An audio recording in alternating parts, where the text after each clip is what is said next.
Thanks for joining me on episode 518 of the Inspired Stewardship Podcast. Hey guys, this is Matt Ham from Uprint.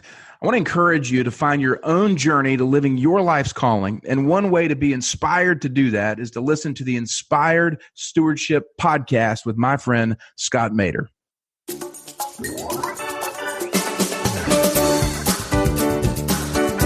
Especially if you really do put the step in of consciously making a decision about what makes it on your to-do list in terms of what's at the top and what's on the bottom.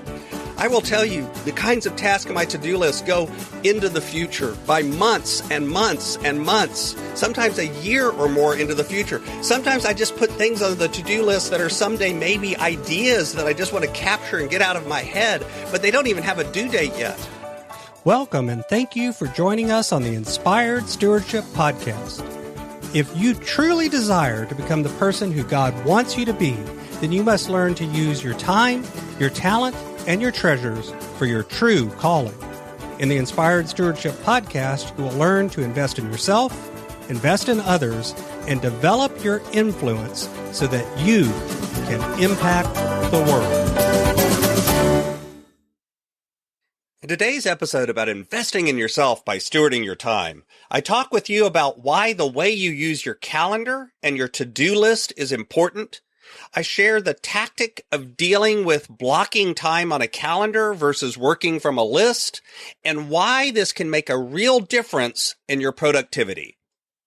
As we talk about stewarding your time, wouldn't it be great if you could support this podcast and do it without just taking too long? Turns out you can't.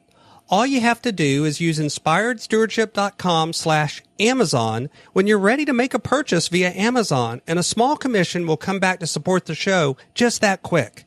If you enjoy the show when you are ready to buy from Amazon, just use inspiredstewardship.com/Amazon.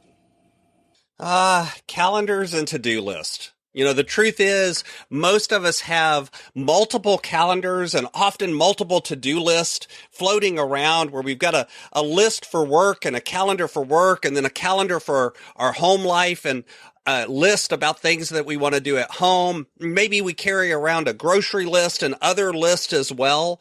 And the truth is, it's funny, but what ends up happening a lot of times is we end up not using these things well because we're scattered. We're all over the place. We've got multiple documents and multiple things that show our time and compete, and we end up getting confused, getting things lost. You know, it's the old joke of I have to have a list so that I know where to find all my list.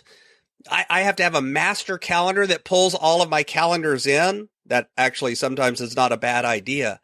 The truth is, oftentimes, if we can end up with a single calendar and a single to-do list that we use as sort of the dominant thing that controls all of our time, we're much more effective because we have one life, we have one calendar. We have one life, we have one list.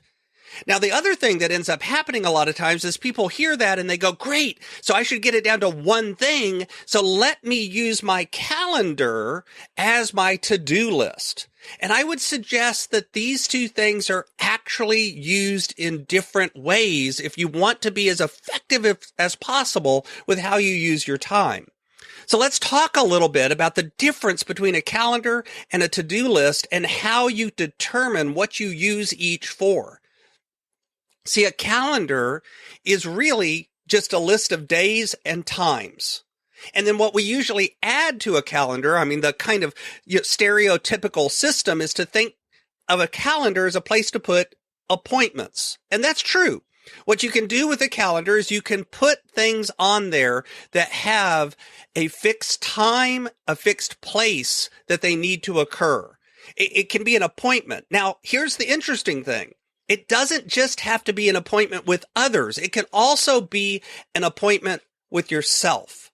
So if there's something that on Thursday you need to sit down in front of your computer and do a certain thing because it's due Thursday afternoon, and so you've got time blocked out on your calendar on Thursday morning to be able to get it done, then that's an appointment with yourself. That's appropriate to block that time out on your calendar, to commit to it physically. I'm going to be at a certain time, at a certain place, even though it's just with myself.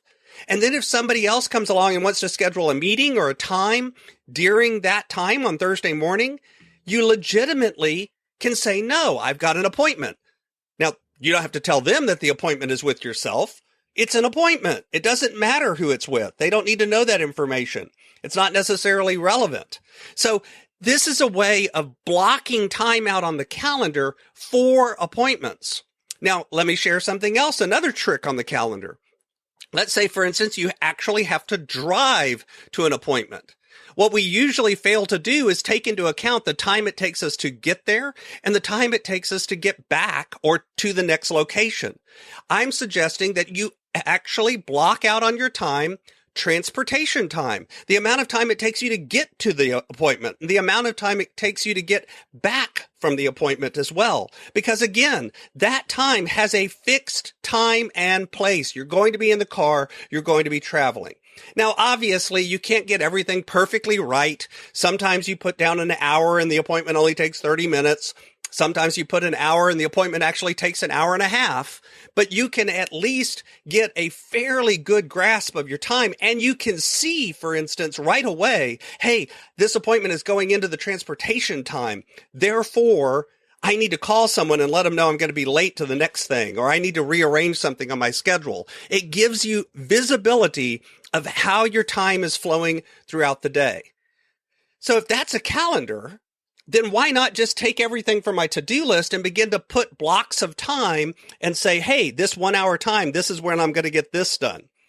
Well, the truth is, if you have never noticed, your to-do list oftentimes ends up being somewhat fluid. Sure, there are things that you put on your to-do list that are must-do things. You've got to get this done today because it has a due date. Those oftentimes can come over to your calendar. But there's a lot of other stuff on your to-do list where it's, I need to get these 7 or 8 things done.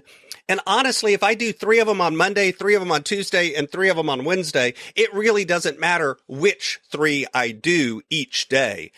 The order isn't important. It's just the fact that it needs to get done. It's things that you have a little bit of control over. Am I going to work on this in the morning? Am I going to work on it in the afternoon? Where can it fit in during my day?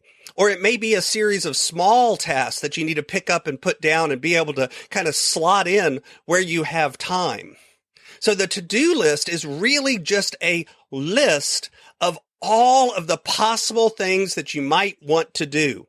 And then you can prioritize that list and move things around and put certain things at the top of the list and other things at the bottom of the list. This is why I use an electronic tool, because it makes it much easier for me to drag and drop and move things around. But this list is somewhat fluid, not completely fluid. There are still things that are locked to certain due dates, but there's also a lot of things that just kind of get moved around and slotted in where they fit. And then there's things that I'll pick up and put on my to-do list for today, but then something changes, a new priority comes in, and I make a conscious decision to move something from today to tomorrow and slot something new in as the priority for today. Notice, however, I said I made the conscious decision. What's interesting is if you put those things on your calendar, if you've made that kind of time commitment, that often feels like a bad thing. That feels like it's a failure in some way. That feels like, I was trying to get this done in the morning and I didn't get it done until the afternoon. And that feels bad. But if you're moving things around on your to-do list and then slotting them in on your calendar as you have time, it doesn't emotionally feel as bad. Especially if you really do put the step in of consciously making a decision about what makes it on your to-do list in terms of what's at the top and what's on the bottom. I will tell you, the kinds of tasks on my to-do list go into the future by months and months and months, sometimes a year or more into the future. Sometimes I just put things on the to-do list that are someday maybe ideas that I just want to capture and get out of my head, but they don't even have a due date yet. And periodically I review that kind of capture document and look at these things that don't even have a date and decide, is this something I need to move into my priorities for this quarter, this month, this year, whatever it is. I do that as part of that review process that we've been talking about the last few weeks. So my to-do list is a capture tool for all of these ideas. If it's something I'm going to have to get done, it goes on the to-do list. If it has a date, I record that date. And I may block time on my calendar to make sure I get it done. But at the end of the day, the list is really just a list of activities, of goals, of priorities, of things that I need to do, little pieces and big pieces. Sometimes it's a whole project with a whole series of sub-steps. Sometimes it's just a one-off thing like start the laundry. It doesn't matter what the grain size is. You use that to-do list to capture those activities. And then you use your calendar to manage the time you have during the day. Those two things dovetail together so that you begin to be productive and really knock out the things on your to-do list by controlling your calendar and the things that happen on it.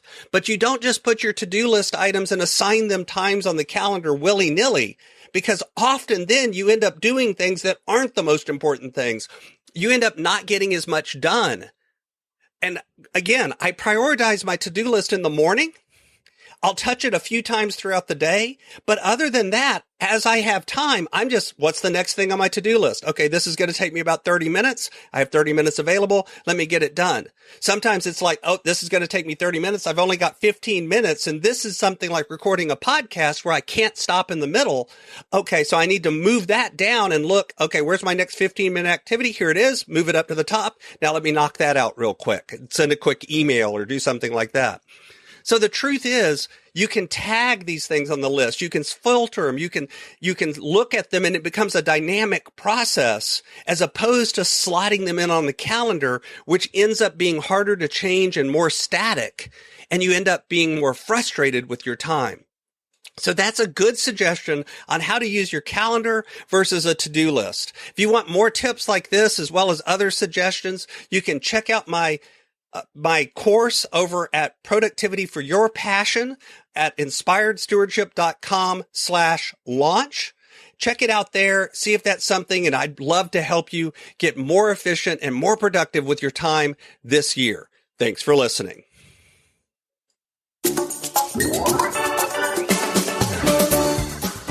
Thanks so much for listening to the Inspired Stewardship podcast.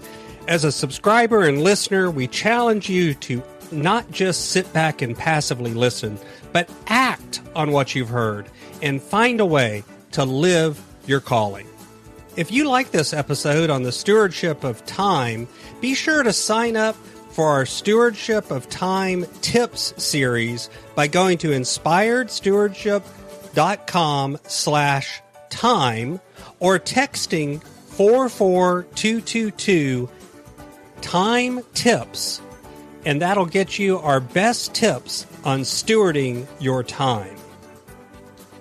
Until next time, invest your time, your talent, and your treasures. Develop your influence and impact the world.